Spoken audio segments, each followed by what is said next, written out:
This is Brett Waltemath of the Headliner and Star Watch Media reporting from San Francisco for the 2011 San Francisco International Film Festival.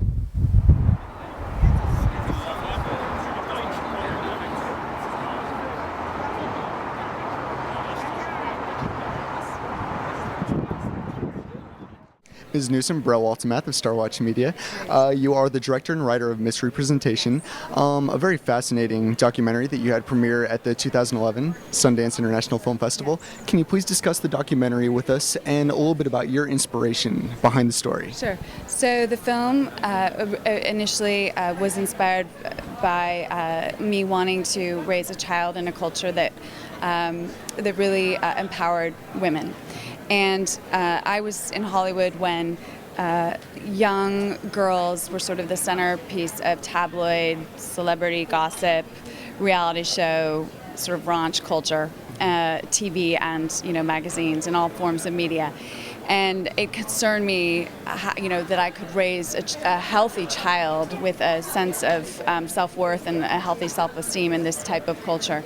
So that was one of the reasons that I was inspired to make the documentary. The other reason was I witnessed the 2008 campaign and the sexism that both Hillary Clinton and Sarah Palin experienced. And this isn't new. This has been going on forever and ever, but it felt like with the advent of the 24/7 news cycle that it was more prevalent and that people were getting away with sexist remarks and derogatory remarks that they shouldn't be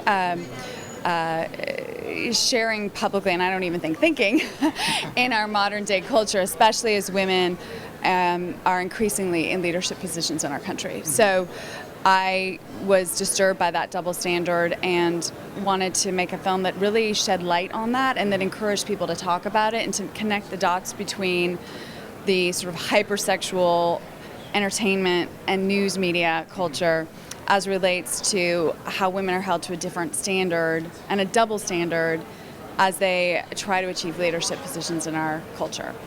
You have so much going on in your life. You have a little girl, you've got a boy on the way, coming in June.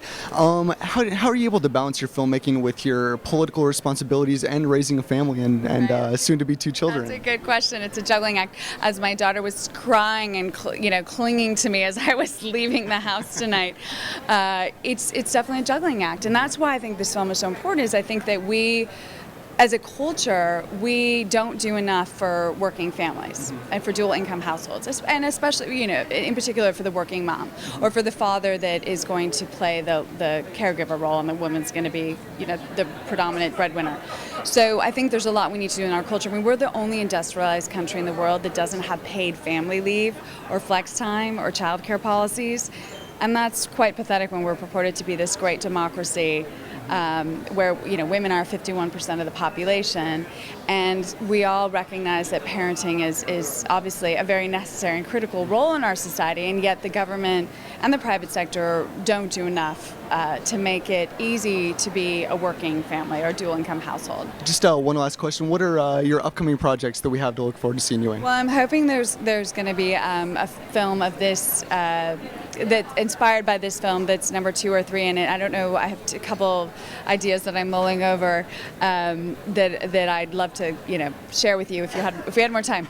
But so it's probably going to be another documentary. It's definitely our social action campaign, which if you go to misrepresentation.org is where people are joining the movement, and we're building this whole rolling out a social media campaign that I'm really proud of. So thank you so much, and congratulations on the documentary. Have a wonderful evening.